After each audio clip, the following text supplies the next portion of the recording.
I dreamt of food last night. It had rained for most of the night, and this morning we had a few showers. Walked nearly 6 miles before we stopped for lunch. Now all our fresh food has gone. Cooked some red beans and savoury fry, which really did not satisfy our hunger, just gave us wind. After another 6 miles in the afternoon, we arrived at Rega Ranger Station. We were hoping there would be a shop where we could buy some food, but unfortunately there was not. Dave and Peter went into the ranger station to ask where we could camp and discuss our route, while Bill and I stayed outside with Thunder and Lightning, who were tucking into a rich clover lawn, being closely watched by some curious wide-eyed children. Made camp next to Tarmac Creek. We had just put up our tents when a man arrived and offered us a lift in his car to a shop. Dave and I jumped at the opportunity and went with him, buying enough food to last us for a few days. After our meal, a firefighter who worked at the ranger station came over to see us, and we sat around our open campfire talking for most of the evening. The following morning, Bill and I packed up the mules and started walking, leaving Dave and Peter talking at the ranger station. They caught up later, but could not remember if they'd shut the last cattle gate. So Bill walked back a mile or so just to make sure. The gates and fences that we were going through are barbed wire. With the gates also being made out of barbed wire, it's very difficult to open and close them without getting cut.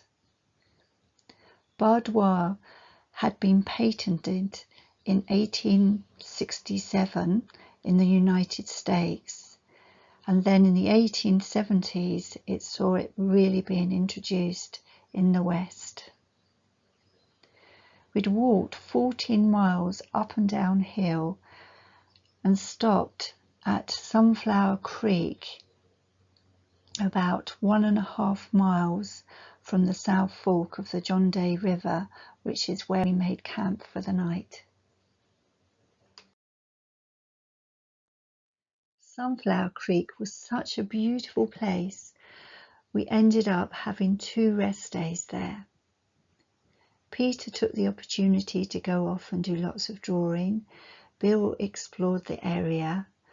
I did some washing in the creek and had a bath and washed my hair.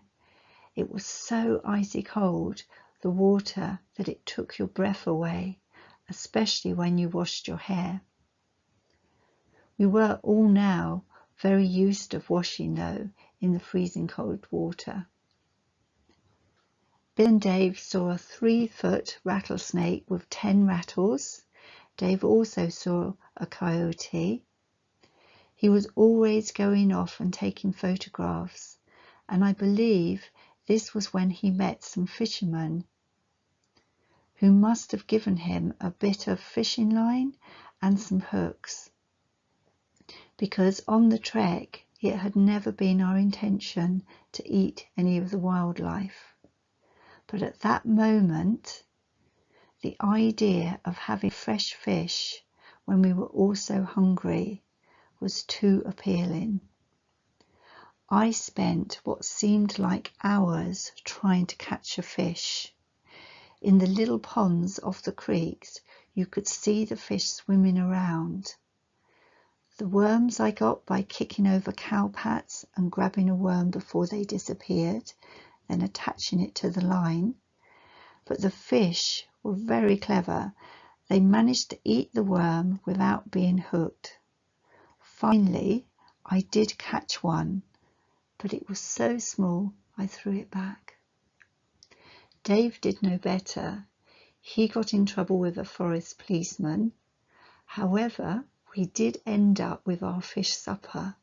One of the men, who Dave had met fishing with a license earlier, found our camp and gave us a few of the fish that he had caught.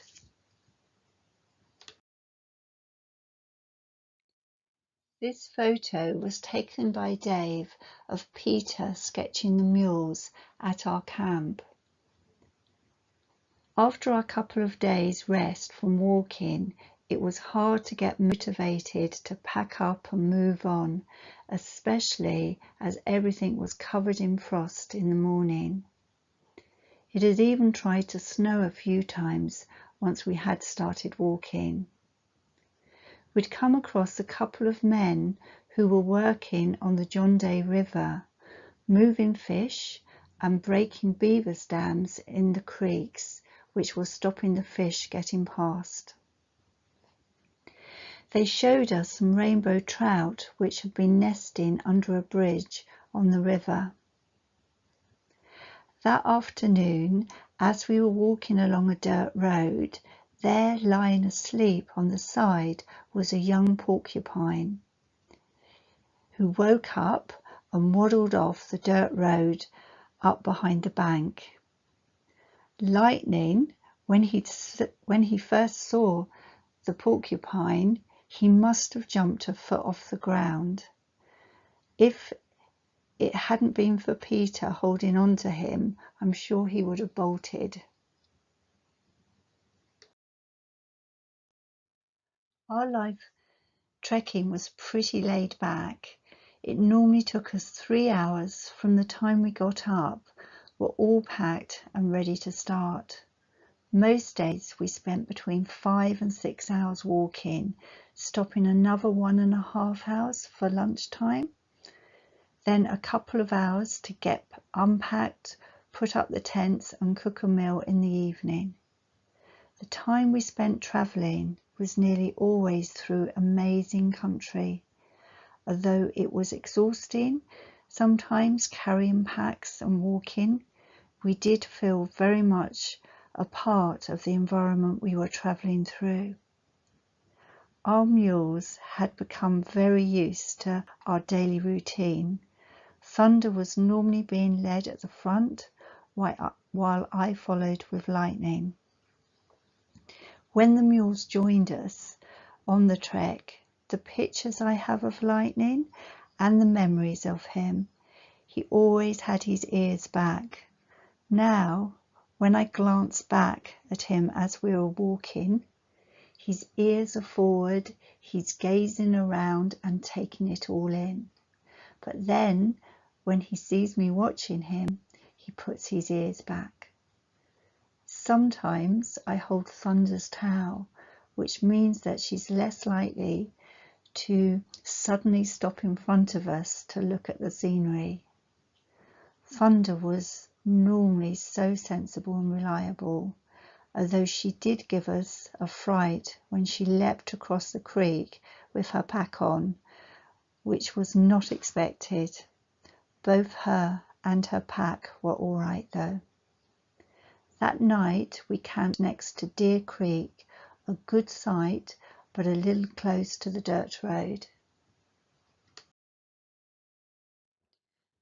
There was a frost first thing in the morning, and it was my turn to cook breakfast. I collected some wood and got the fire going. It does seem to always be windy when it's my turn to be cooking. Wherever I sat around the campfire to cook, the wind blew the smoke in my face and eyes. Eventually, I did manage to get breakfast cooked. While we were eating it, in spite of it being a very cold morning, there was a hummingbird buzzing around us. Followed Deer Creek for quite a while in the morning, just leaving it before we reached the top of a very steep hill. We'd been climbing for miles, and we had walked 8.5 miles by the time we stopped for a lunch break, right at the top of the hill. All we had was a slice of cheese with peanut butter on it and 2 chocolate chip cookies each.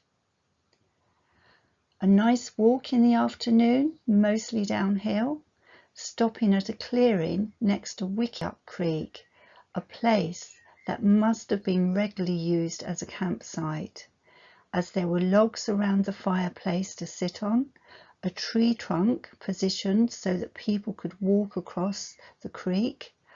Oh, and a dead tree that looked like a hat stand, which was perfect for hanging wet washing on. Lots of grass for the mules, but we were back on the dried food. These were freeze-dried meals that were light to carry, easy and quick to prepare, just by adding water and cooking. 4 p.m. the next day, we arrived at a ranch where we met Jim, a young man who was looking after the ranch while his parents were away at a rodeo in California. He let Dave use a house phone to find someone in the area who could shoe our mules. Unfortunately, it could not be done until Tuesday morning, but Jim said that we could camp in one of their fields by the creek. So it looks like we are going to be living on a ranch for the next couple of days. We just need some decent food.